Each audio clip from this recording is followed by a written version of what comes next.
حضور نے کیا سکھایا، نبی پاک کا طریقہ کیا تھا، رسول اللہ صلی اللہ علیہ وسلم کا عمل کیا تھا، حضور کی تعلیمات کیا تھی، نبی پاک کے اس موقع پر کیا فرمان ہے، یہ بندہ سیکھنا شروع کر دے اللہ والا بن جائے گا۔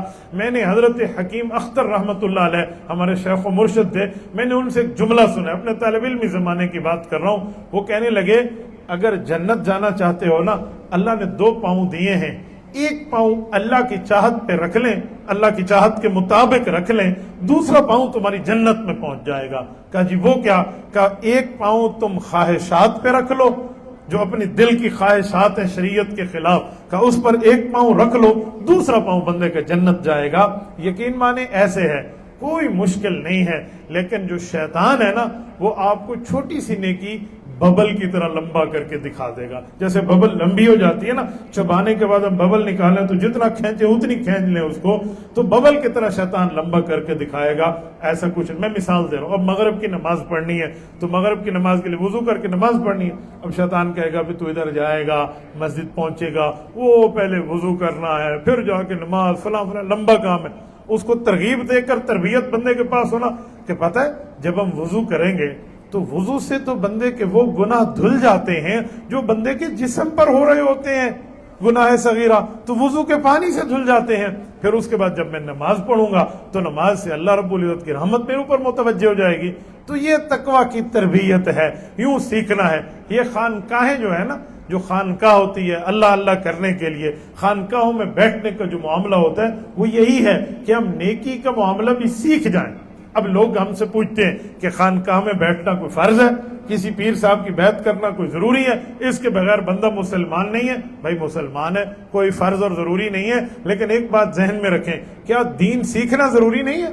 کیا دین کی تربیت ضروری نہیں ہے؟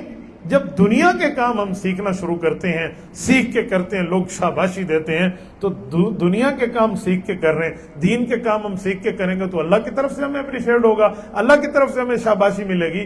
تو یہ بھی سیکھنے کے لیے ہوتا ہے کہ بندہ کسی کے پاس بیٹھے، اس شخص کے پاس بیٹھے جس شخص کا معاملہ کیا ہو۔ قرآن کریم میں رب کریم نے فرمایا وَاتَّبِعْ سَبِيلَ مَنْ أَنَابَ إِلَيَّ، ہر اس راستے کی پیروی کر لو جو راستہ آپ کو میری طرف لے کر آ جائے، یعنی اللہ کی طرف جو راستہ لے کر آ جائے تو اس کی طرف پیروی کر لیں۔ بعض اوقات چھوٹی سی نیت کا بدلنا ہوتا ہے، نیکی بندہ سیکھ جاتا ہے۔ میں نے اپنے والد محترم رحمۃ اللہ علیہ سے ایک جملہ سنا تھا، حضرت ابا جی رحمہ اللہ ارشاد فرماتے تھے، مجھے ایک دن کہنے لگے کہ آپ دائیں ہاتھ سے کھانا کیوں کھاتے ہیں؟ میں بالکل چھوٹا تھا، ابا جی ہمیں کہتے تھائیں سے کھانا کھاؤ۔ جب عادت بن گئی تو مجھ سے پوچھنے لگے دائیں ہاتھ سے کھانا کیوں کھاتے ہیں؟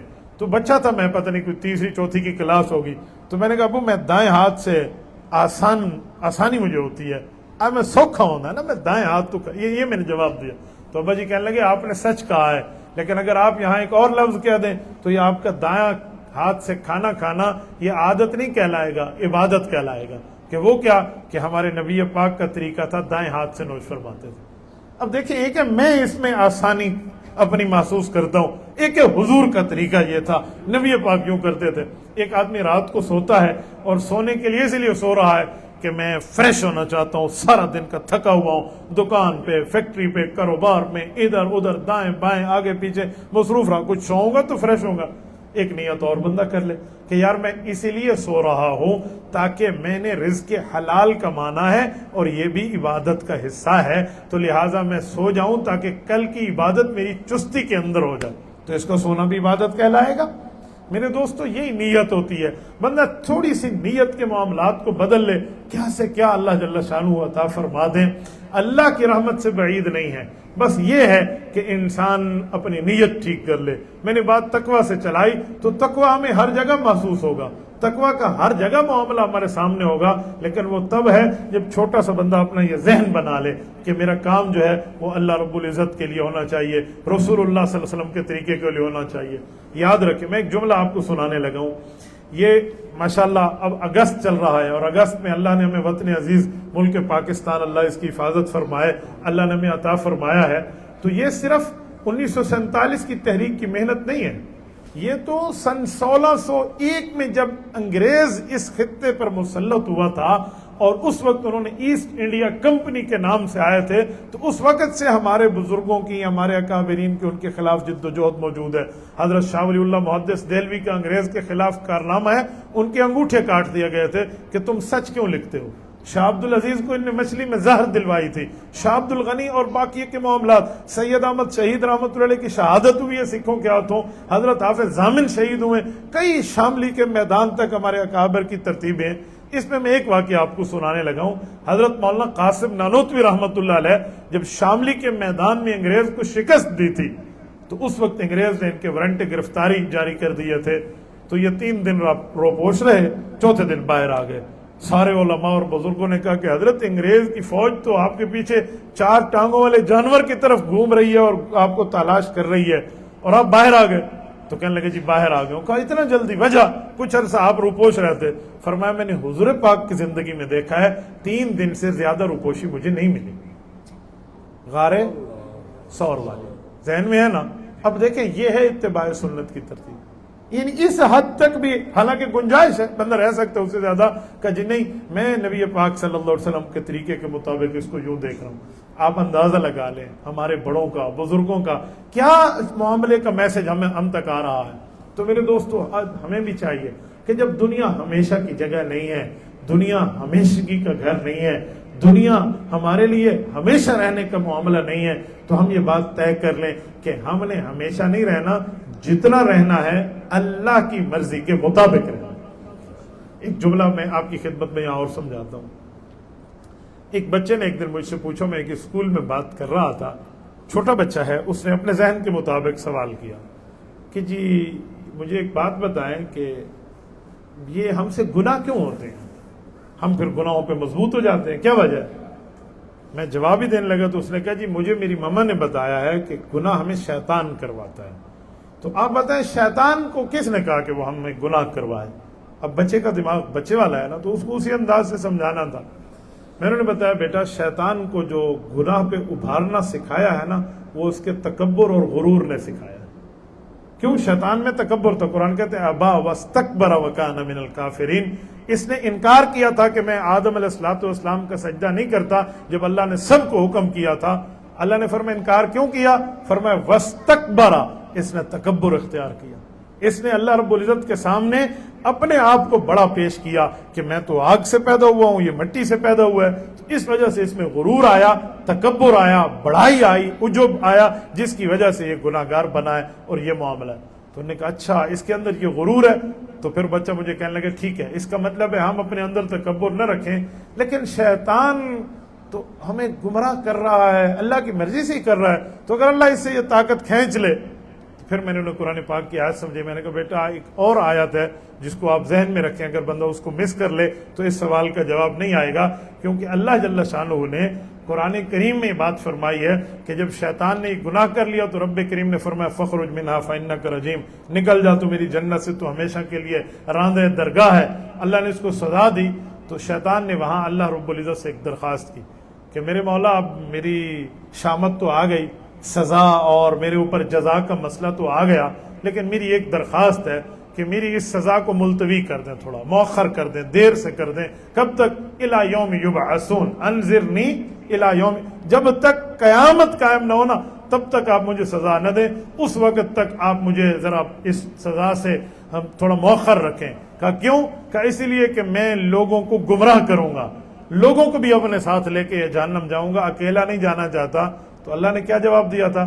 فرمایا تجھے مہلت ضرور ہے، لیکن تیری چال بازیاں کبھی میرے بندوں کے اوپر کارگر ثابت نہیں ہوں گی۔ اب پتہ چلا کہ جو بندہ شیطان کا کہنا مانتا ہے وہ اپنے آپ کو اللہ کا بندہ تو نہیں مان رہا نا۔ اگر وہ اللہ کا بندہ حقیقتاً بن رہا ہے کہ میں اللہ کا بندہ ہوں، اللہ کی مخلوق ہوں، اللہ جل شانہ نے مجھے پیدا کیا ہے، تو پھر تو وہ شیطان کی بات نہ مانتا۔ تو رب کریم نے فرمایا میرے بندوں پر تیرا غلبہ نہیں ہوگا۔ تو بچہ مجھے کہنے لگا حضرت مجھے سمجھ آ گیا، اس کا معنی یہ ہے کہ ہم تب گناہ کرتے جب خود کو اللہ کا بندہ نہیں سمجھ رہے ہوتے۔ تو اس سوال جواب کو میں نے آپ کی خدمت میں اس لیے نقل کیا ہے سمجھانے کے لیے کہ ہم اپنے آپ کو دیکھیں، ہم کب تک دنیا میں رہیں گے، کب تک ہم نے دنیا میں رہنا ہے۔ یقین مانے، دو باتیں میں آپ کو کرتا ہوں، بندے کی اصلاح ہو جاتی ہے اس سے۔ دین کا معاملہ ہو نا تو اپنے سے اوپر لیول والے کو دیکھیں کہ یہ دن میں 50,000 دفعہ درود شریف پڑھ رہا ہے، یا کلمہ طیبہ پڑھ رہا ہے، یا اللہ اللہ پڑھ رہا ہے، اور میں تو 500 دفعہ بھی نہیں پڑھتا، تو اس کو دیکھنا چاہیے، تو بندے میں طاقت زیادہ آتی ہے۔ اور دنیا کے معاملات کے اندر اپنے سے نیچے والے کو دیکھیں کہ دیکھیں اس بیچارے کے پاس تو صرف موٹر سائیکل ہے، رب نے مجھے گاڑی دی ہے، اللہ کا شکر ہے۔ اس کے پاس تو سائیکل ہے، اللہ نے مجھے بائک دی ہے، اللہ کا شکر ہے۔ یوں دیکھیں، اگر ترتیب الٹ کر دی نا، دنیا کے معاملے میں اپنے سے اوپر کو دیکھا اور دین کے معاملے میں اپنے سے نیچے کو دیکھا، یہ گمراہی مقدر بن جائے گی۔ کیوں؟ جب اس کو دیکھیں گے، میں کہوں گا میرے پاس تو بائک ہے، اس کے پاس تو گاڑی ہے، اب میں سارا دن یہ کوشش کروں گا کہ میں نے بھی گاڑی لینی ہے، اور اتنا اس کے اوپر اپنی محنت کو جاری رکھوں گا کہ مجھے نہیں نظر آئے گا کہ میں حلال کما رہا ہوں یا حرام کما رہا ہوں، میں نے جیسے کیسے تیسے کر کے وہ چیز لینی ہے جو میں نے اپنے دماغ میں بٹھا لی ہے۔ اور اسی طرح دین کے معاملے میں اپنے سے نیچے والے کو دیکھوں گا نا، تو پھر تو وہی ہوگا، چلو یہ صرف فرض پڑھ رہا ہے، میں سنتیں پڑھ رہا ہوں، چلو کل سے میں بھی صرف فرض پڑھوں گا، تو باقی معاملات میں نے چھوڑ دینے ہیں۔ تو یہ ترتیب ہماری گمراہ کر دے گی ہمیں دین کے معاملے میں اپنے سے اوپر کو دیکھنا چاہیے، دنیا کے معاملے میں اپنے سے نیچے کو۔ شیخ سعدی رحمۃ اللہ علیہ بہت بڑے بزرگ ہیں، دنیا میں ہر بندے نے ان کا نام سنا ہوا ہے، شیخ سعدی شیرازی رحمۃ اللہ علیہ، یہ آج سے 1000 سال پہلے کے آدمی ہیں تقریباً، اتنے پرانے بندے ہیں۔ شیخ سعدی فرماتے ہیں، میں جامع مسجد اموی میں اپنے ابا کے ساتھ دمشق میں تھا، میرے والد صاحب میرے ساتھ ہیں، اور میری پاؤں کی جوتی ٹوٹ گئی، تو جوتی میں نے پھینک دی، تو میں نے ابا جی سے کہا ابو جوتی، ابو نے فرمایا بیٹا اب جمعے کا دن ہے، جمعہ نماز کے بعد جو ہے نا میں آپ کو جوتی لے کر دوں گا، بس اس وقت تک آپ جیسے کیسے گزارا کر لیں۔ تو جمعے میں ہم جا رہے تھے، تو ابا نے کہا جمعے کے بعد دکانیں کھلیں گی، میں آپ کو لے کے دوں گا۔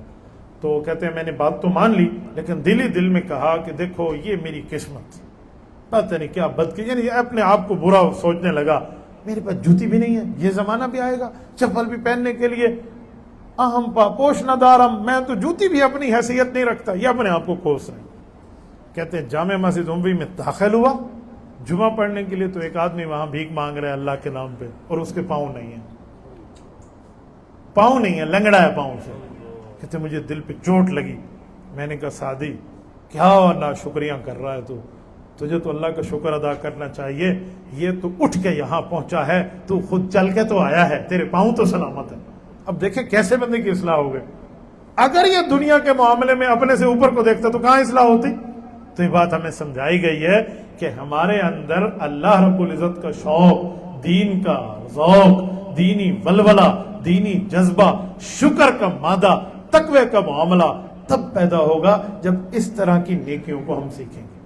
یہ خانقاہوں کی محنت کا مطلب ہی صرف یہی ہے، یہ اللہ اللہ کرنے کا مطلب ہی صرف یہی ہے کہ انسان فرد کی اصلاح سے شروع کرے۔ جب فرد کی اصلاح ہوتی ہے تو پھر گھر کی اصلاح ہوتی ہے، جب گھر کی اصلاح ہوتی ہے تو بچیوں اور بچوں کی اصلاح ہوتی ہے، جب بچی اور بچے سیکھ جاتے ہیں تو پھر معاشرہ سیکھ جاتا ہے، پھر یہ سب کچھ بندے کو معاملات سے مل جاتے ہیں اور ٹھیک طرح ملتا ہے۔ دنیا میں آج جتنی بھی اللہ کی نافرمانیاں ہیں، یہ اللہ معاف فرمائے دین سے دوری کی بنیاد پہ ہیں۔ جب بندہ دین سے دور ہو جائے گا، شریعت سے دور ہو جائے گا، مذہب سے دور ہو جائے گا، گناہوں کا دل دادا بن جائے گا، تو پھر شیطان گھر کر جائے گا دل میں۔ جیسے میں نے کہا کہ ڈاٹ لگتے لگتے دل کالا ہو جائے گا تو نیکی کی لذت والا سینسر کام نہیں کر رہا ہوگا۔ حاجی امداد اللہ مہاجر مکی رحمۃ اللہ علیہ بہت بڑے بزرگ، حضرت حاجی امداد اللہ مہاجر مکی، وہ فرماتے ہیں، ان کے بارے میں فرمایا گیا کہ ان کے شاگرد حضرات مرید کہتے کہ حضرت ارشاد فرماتے تھے کہ تم میرے سامنے جب قرآن کی آیت پڑھتے ہو یا کوئی میرے سامنے حضور کی حدیث پڑھتا ہے تو مجھے فرق پتہ چل جاتا ہے کہ یہ آیت پڑھ رہا ہے اور یہ حدیث پڑھ رہا ہے۔ حالانکہ حضرت عالم بھی نہیں تھے، حافظ بھی نہیں تھے، عالم اور حافظ نہیں تھے۔ حاجی امداد اللہ مہاجر مکی رحمۃ اللہ علیہ ایک ولی اللہ شخصیت تھے، مریدین ان کے، شاگرد ان کے علماء فضلاء تھے، خود براہ راست مکمل قرآن کو حفظ نہیں فرمایا تھا، ہاں دیکھ کر قرآن پڑھ سکتے تھے، دیکھ کر احادیث پاک پر عبور تھا، مکمل علم کا کورس نہیں فرمایا تھا حضرت نے۔ تو پوچھا گیا کہ کیسے پتہ چل جاتا ہے ان کو کہ یہ لفظ قرآن کے اور یہ لفظ حضور کے فرمان کے؟ تو انہوں نے کیا بات ارشاد فرمائی، شاید یہ بات وہ بندہ سمجھے جو واقعی دین کا ذوق رکھنے والا ہو، ورنہ عام بندہ کہے گا کوئی میرے پلے سے کچھ نہیں پیا۔ فرمانے لگے کہ جیسے تم لوگ روٹی اور سالن کھا کے الگ الگ ذائقہ محسوس کرتے ہو نا، ویسے مجھے بھی اللہ کے کلام کی الگ لذت آتی ہے، حضور کے فرمان کی الگ لذت آتی ہے۔ فرمایا مجھے محسوس ہوتا ہے۔ آپ مجھے بتائیں، ایک طرف چینی رکھ لیں مٹھاس میں، ایک طرف آم رکھ لیں، میں 100 گھنٹے بھی تقریر کروں نا آپ کے سامنے کہ چینی اس طرح میٹھی اور آم اس طرح میٹھا ہے، آپ کہیں گے نہیں، ایک ہی منٹ میں سمجھ آئے گا، چکھ کے دیکھ لو، چکھ کے دیکھ لو۔ تو یہ حضرات دین کا شوق چکھ کے دیکھے ہوئے تھے، انہیں پتا ہے کہ جب بندہ تلاوت کر رہا ہوتا ہے تو کیا اللہ کی رحمت برس رہی ہے، اور جب یہ حضور کا فرمان پڑھ رہا ہے تو کون سی رحمتیں متوجہ ہو چکی ہیں۔ میرے دوستو، یہ وقت بندے کو اس وقت ملتا ہے جب بندہ خواہشات پہ پاؤں رکھ کے بیٹھا ہوتا ہے، جب اللہ کی نافرمانی سے خود کو جدا کر کے بیٹھا ہوتا ہے۔ یقین مانے دین بہت آسان ہے، دین مشکل نہیں ہے، لیکن تب ہے جب ہم نیت کر لیں کہ میں نے اس پہ عمل کرنا ہے، ورنہ کون سا دین مشکل ہے۔ مجھے ایک بات بتائیں، اللہ معاف فرمائے، اللہ معاف فرمائے، جہنم میں جلنے سے، آگ میں جلنے سے، پیپ اور خون کو پینے سے بہتر نہیں ہے بندہ وضو کر کے نماز پڑھ لے؟ قرآن میں نہیں ہے پیپ اور خون پلایا جائے گا؟ لا یذوقون فیہا بردا ولا شرابا الا حمیما وغساقا، یہی ترجمہ ہے کہ وہاں کوئی ٹھنڈا تمہیں کولڈ ڈرنک نہیں ملے گی، الا حمیما وغساقا، ابلتا ہوا پانی ملے گا اور لوگوں کے زخموں کا دھو ملے گا۔ اب آپ بتائیں کیا اس سے بہتر نہیں تھا کہ میں نماز پڑھ لوں؟ تو دین تو بہت آسان ہے، ہم خود نافرمانی کر کے اپنے آپ کو وہاں پہنچا کے بیٹھ جاتے ہیں، ہم خود اللہ جل شانہ کے معاملات میں۔ اور پھر صرف یہاں تک نہیں ہے، رسالت مآب علیہ الصلوۃ والسلام نے اس شخص کے لیے کہ جو مسجد میں نہ آئے اور گھر میں بیٹھ کے نمازیں پڑھے اور جماعتیں چھوڑ دیں، نہیں فرمایا تھا کہ میں ان کے گھروں کو جا کر جلا دوں۔ یار نبی علیہ الصلوۃ والسلام نے تو نہ دھوپ دیکھی ہے، نہ بارش دیکھی ہے، نہ سردی دیکھی ہے، نہ گرمی دیکھی ہے، لیکن امت کے دین سمجھانے کے لیے ان کے گھروں تک پہنچے ہیں۔ وہ نبی فرماتے میں ان کے گھر کو جلا دوں، کوئی مذاق کا لفظ ہے یار؟ اتنا تو دل دکھا نا نبوت کا، اتنا تو حضور پاک صلی اللہ علیہ وسلم کے دل میں تکلیف دی نا، تو اس سے پتہ چلا کہ جو بندہ گناہ کر رہا ہے وہ صرف اپنا برا نہیں کر رہا، وہ اپنے نبی کا دل بھی دکھا رہا ہے، اللہ کی نافرمانی بھی کر رہا ہے۔ لیکن مسئلہ پتہ کیا ہے؟ دنیا کا کام دنیا میں پتہ چل جاتا ہے، دنیا میں، دین کا کام آخرت میں پتہ چلے گا۔ میں سمجھانے کے لیے کہنے لگا ہوں، سنیں، 20 روپے کا بیلنس ڈلوایا، 20 روپے کا بیلنس آ گیا، 100 روپے کا موبائل میں ڈلوایا، 100 روپے آ گیا، لاکھ روپے بینک میں بھیجے، کریڈٹ ہو کے مجھے نوٹیفیکیشن مل گیا۔ لیکن جب یہ 100 روپیہ میں نے غریب کو دیا، 1000 میں نے غریب کو دیا، 1 لاکھ اللہ کے راستے میں دیا، اس کو نوٹیفیکیشن مل لی، آخرت میں آیا ہے، دنیا میں مجھے نہیں دکھا، لہٰذا لوگ کہیں گے کیسے ہوا؟ اب دو باتیں ہیں، یا تو آنکھوں پہ یقین کر لو، یا قرآن کے پہلے صفحے پہ دیکھ لیں کہ یؤمنون بالغیب، مسلمان کا کام یہ ہے کہ وہ غیب پر ایمان لاتا ہے، وہ ایمان بالغیب کا قائل ہے۔ یقین مانے، کئی بندوں کی موت کے وقت ہم نے سنا ہے کہ وفات ہو رہی تھی اور وہ بزرگ کہہ رہے تھے، یا وہ اماں جی کہہ رہی تھی، وہ دادی اماں وفات کے وقت کہہ رہی تھی، یہ بندے کیوں آئے ہوئے ہیں؟ حالانکہ وہ بندے تو فوت ہو گئے تھے، تو فلاں فلاں کیوں آئے ہوئے ہیں، ان کو کیا دکھ رہا ہے؟ تو اس کا مطلب یہ ہے کہ جب موت آنے لگتی ہے تو پھر وہ آنکھ بھی کھل جاتی ہے جو ایمان بالغیب کی وجہ سے آج بند ہے، بعد میں وہ کھل جاتی ہے۔ تو آخرت کا معاملہ بھی تو دیکھ لینا بندہ۔ صحابہ کرام رضی اللہ عنہم اجمعین کو دیکھیں، کیا انہوں نے رسول اللہ صلی اللہ علیہ وسلم سے اس طرح دین کے معاملات کا، یوں کاروبار کے معاملات کا طے نہیں کیا تھا؟ یہ جو مدینہ منورہ میں کنواں ہے بئر روما، یہودی کا تھا نا، تو حضور پاک علیہ السلام نے کیا فرمایا کہ جو خرید کے دے گا اس کو اللہ جنت میں گھر دے گا، تو حضرت عثمان جا کے لے آئے۔ اب بظاہر تو یہ لگتا ہے کہ پیسے چلے گئے، حضور کا فرمان ہے نہیں، اس کو آخرت میں مل گیا۔ اب دنیا میں ہمیں نظر نہیں آتا نا، ہم دنیا کے معاملات پہ حضور پہ زیادہ قربان کیوں نہ ہو جائیں؟ کیا نبوت کی بات جھوٹی ہے؟ جس نے 63 سال اپنی زبان پہ کبھی جھوٹ لایا نہیں ہے یار، اس جیسی شخصیت کی بات کو نعوذ باللہ بندہ ٹھکرا دے۔ اب رسالت مآب نے جو فرما دیا، انہوں نے ایمان بالغیب پہ آنکھیں باندھ دی۔ اب قرآن کہتے ہیں وَيُؤْثِرُونَ عَلَىٰ أَنفُسِهِمْ وَلَوْ كَانَ بِهِمْ خَصَاصَةٌ، ضرورت انہیں ہوتی تھی، ترجیح اپنے دوسرے کو دیتے تھے۔ جنگ احد میں ایک بھتیجا کہتے ہیں مجھے پتا چلا میرا چچا زخمی ہے، اوہو، تو جب اس کے قریب میں گئے اس نے کہا لاتش، مجھے پیاس لگی ہے، تو ان کے پاس جو مشکیزہ تھا ان میں کھول کے منہ میں ڈالنے لگے، تو ساتھ والے نے بھی کہا لاتش، وہ بھی پیاسا تھا، اسے نہیں پتا اسے پانی پلایا جا رہا ہے، تو اس نے کہا جی اسے دے دے۔ جب اسے پلانے گیا تو ساتھ والے نے مانگا، اس نے کہا جی تیسرے کو دے دے، کہتے تیسرے کے پاس گیا تو شہید ہو چکا تھا، پھر دوسرے کے پاس ہے شہید ہو چکا تھا، جب اپنے چچا کے پاس پہلے نمبر پہ، یہ بھی دنیا سے چلا گیا۔ دنیا میں ترجیح دی ہے دین کو، آخرت میں عزتوں کے تاج پہنائے جائیں گے۔ وہ بہت بڑی مجاہدات کی باتیں تھیں۔ ہم تو صرف اس حد تک پابندی کر لیں کہ حلال کھائیں حرام نہ کھائیں، ہم 5 وقت کی نماز کی پابندی کر لیں، اپنے ماں باپ زندہ ہیں تو ان کے لیے بندہ خدمت کا جذبہ اپنے اندر رکھ لے، وہ دنیا سے چلے گئے ہیں تو ان کے دوستوں کے ساتھ اچھائی کر لے اور ان کو اپنے ماں باپ کو اصالِ ثواب کر لے، باقی معاملات میں اللہ رسول کا فرما بردار اور جنت مل جائے، تو ہمارے لیے تو بہت آسان ہے۔ اور خواتین کا دین تو ان سے زیادہ آسان ہے۔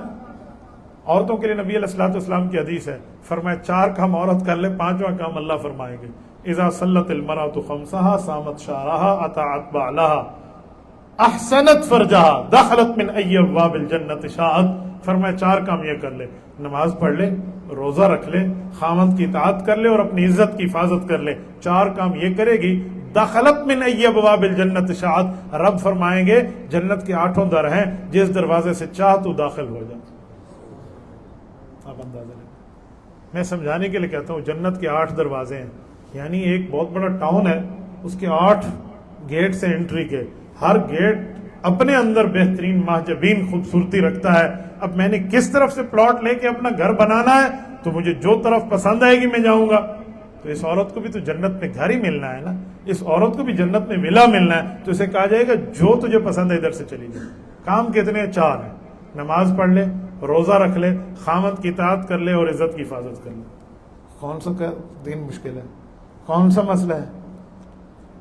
میں حضرت حکیم صاحب رحمۃ اللہ علیہ کی مجلس میں تھا، حضرت حکیم اختر رحمہ اللہ، کسی نے کہا حضرت 12 رکعت 8 رکعت یہ 6 رکعت مجھ سے نہیں پڑھے جاتے، اوابین کے ہیں تو نفل کے، دعا کریں اللہ مجھے پڑھنے کی توفیق عطا فرمائے۔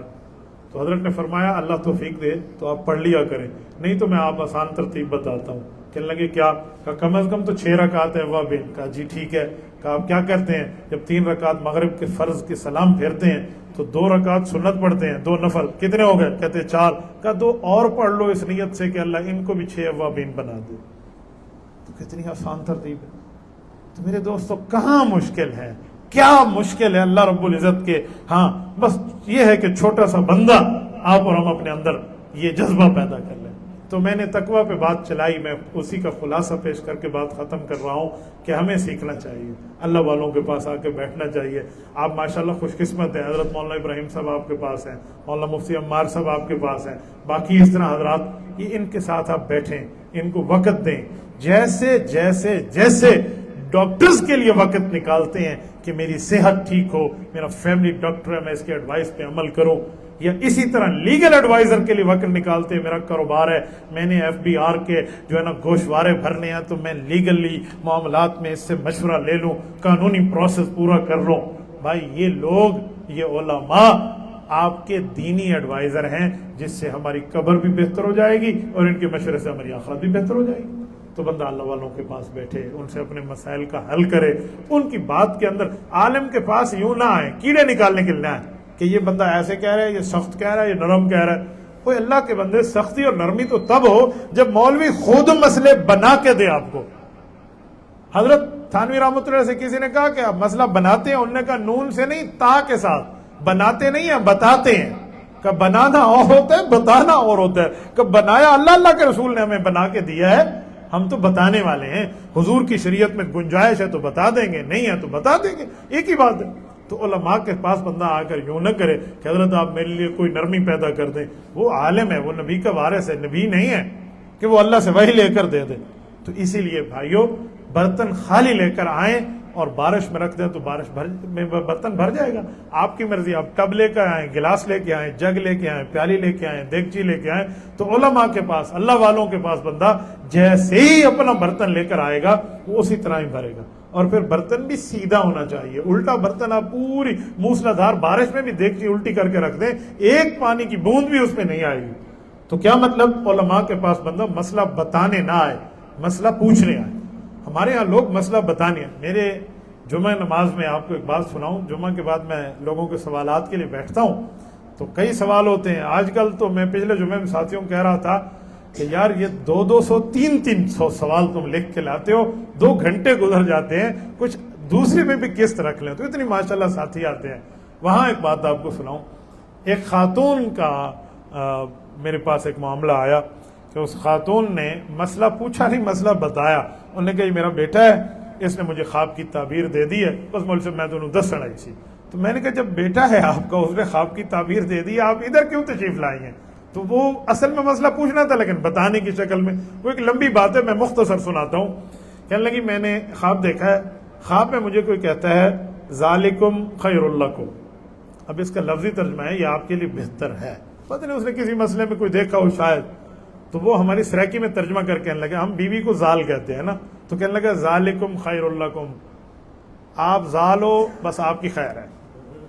وجہ کیا تھی؟ بیٹے کو کہہ رہی ہے کہ تو داڑھی منڈوا لے، اسی پر اس نے کوئی خواب دیکھا تو اس نے کہا تو عورت ہے تیری خیر ہے بس تو کہہ سکتی۔ میں نے کہا اماں جان ایسے نہیں ہے، جیسے شریعت میں بات آپ کر رہی ہیں، آپ اپنے بیٹے کو کہیں نہیں کہہ سکتے کہ آپ یہ غلط کام کرا لیں۔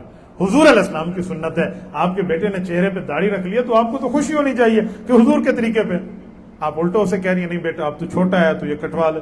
تو مسئلہ بنانے کے لیے لوگ آتے ہیں، بتانے کے لیے آتے ہیں، پوچھنے کے لیے آنا چاہیے، اصل ہے پوچھنے کے لیے بندہ۔ اسی لیے دیکھیں نبی کا کام کیا ہے کہ امت اس کے پاس آ کے اپنا فائدہ لینا، تو نبوت دنیا میں ختم ہے، ہمارے نبی پاک علیہ السلام آخری نبی ہیں، نیا نبی پیدا نہیں ہونا۔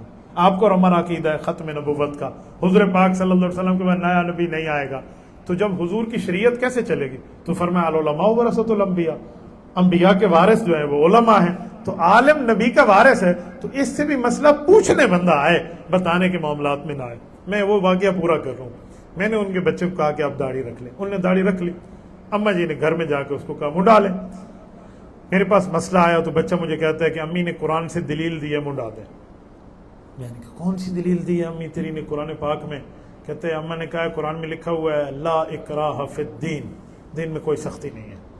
مولوی تیرے ہوتے زور پا کے نا تینوں داڑھی رکھا کے بیٹھے کم ٹھیک نہیں، لا اکراہ فی الدین، دین میں کوئی سختی نہیں۔ تو اچھا امی جی کی ماشاءاللہ جرت بھی دیکھے، کہا امی نے کہا کہ مولوی اگر دلیل توڑ دے نا میں تو انعام دے سا، میری گل کرا لینی ہے، فون لے کے اب امی جی سے بات کریں۔ تو وہ بیٹھے ہیں، ان کے چھوٹے بھائی بیٹھے ہیں، 2-3 ان کے محرم بیٹھے تھے، انہوں نے اسپیکر کھول کے بات کرا دی۔ امی جی مجھے کہتے ہیں مولوی جی قرآن کوئی نہیں لا اکراہ فی الدین میں ہے، تو اس کا کی مان ہے؟ دین میں سختی نہیں ہے، تو پھر آپ اس پہ سختی کیوں کر رہے ہیں؟ میں نے کہا میں نے سختی نہیں کی، میں نے ترغیب دی، لیکن ایک بات آپ کو کہوں؟ کہتے جی ہاں۔ میں نے کہا میں تو سنتا تھا کہ ابو جہل کوئی تھا، لیکن آج میں نے دیکھ لیا۔ کیا مطلب؟ میں نے کہا آپ کا بیٹا؟ کہ میرا بیٹا ابو جہل ہے؟ میں نے کہا لا اکراہ فی الدین تو ابو جہل کے لیے نازل ہوئی ہے، آپ اپنے بیٹے پہ فٹ کر رہی ہیں۔ اب وہ اماں جی کو سمجھ آئی کہ میں تو غلط استدلال کر بیٹھی ہوں، یہ آیت آگے پڑھو۔ میں نے کہا قد تبین الرشد من الغی فمن یکفر بالطاغوت ویؤمن باللہ فقد استمسک بالعروۃ الوثقی لا انفصام لها۔ یہ تو آیت کفار کے لیے ہے کہ کافر کو ڈنڈا اٹھا کے نہیں کہیں گے او کلمہ پڑھ ورنہ فلاں، یہ تو کافر کے لیے۔ قد تبین الرشد من الغی فمن یکفر بالطاغوت، میں نے کہا آپ کا بیٹا فمن یکفر میں، یہ تو ابو جہل کے لیے اتری تھی، میں تو سنتا تھا کہ کوئی ابو جہل تھا، تسی دکھا دیتے ہیں مینوں۔ اچھا یہ اس آیت میں مسلمانوں کے لیے؟ میں نے کہا بھائی مسلمان کو تو دین کا پابند ہے، وہ تو عمل کرے گا، یہ تو اللہ نے اس کے لیے کہا ہے جن نے کلمہ نہیں پڑھا، جو کفار ہیں، ابو جہل اینڈ کمپنی ہے، کہ ان کو ڈنڈا اٹھا کے ہم اسلام پر مجبور نہیں کریں گے۔ اچھا میں نے کہا میں جی اے حال ہے تہاڈا، آیت کسی اور جگہ دی ہے، پھر تسی اپنے بیٹے تے کر دی۔ تو عالم کے پاس مسئلہ پوچھنے آئے بھائی، بتانے نہ آئے، تو پھر جب بندہ پوچھنے آتا ہے نا تو پھر فائدہ ہوتا ہے انسان کو، پھر انسان کی اصلاح ہو جاتی ہے، پھر انسان کا معاملہ ٹھیک ہو جاتا ہے۔ تو چند باتیں میں نے آپ کی خدمت میں اسی لیے کی ہیں کہ اللہ آپ کو بھی تقوی والا بنائے، اللہ ہمیں بھی تقوی والا بنائے، اللہ پاک جل شانہ ہماری زندگی میں تقوی کو قائم اور دائم فرمائے، رب کریم ہماری غلطیوں کو معاف فرمائے، اللہ ہمارے گناہوں سے درگزر فرمائے، رب کریم ہماری دنیا بھی بہتر کرے، ہماری آخرت بھی بہتر کرے۔ جزاکم اللہ تعالی۔ اقول قولی ھذا واستغفر اللہ وآخر دعوانا ان الحمد للہ رب العالمین۔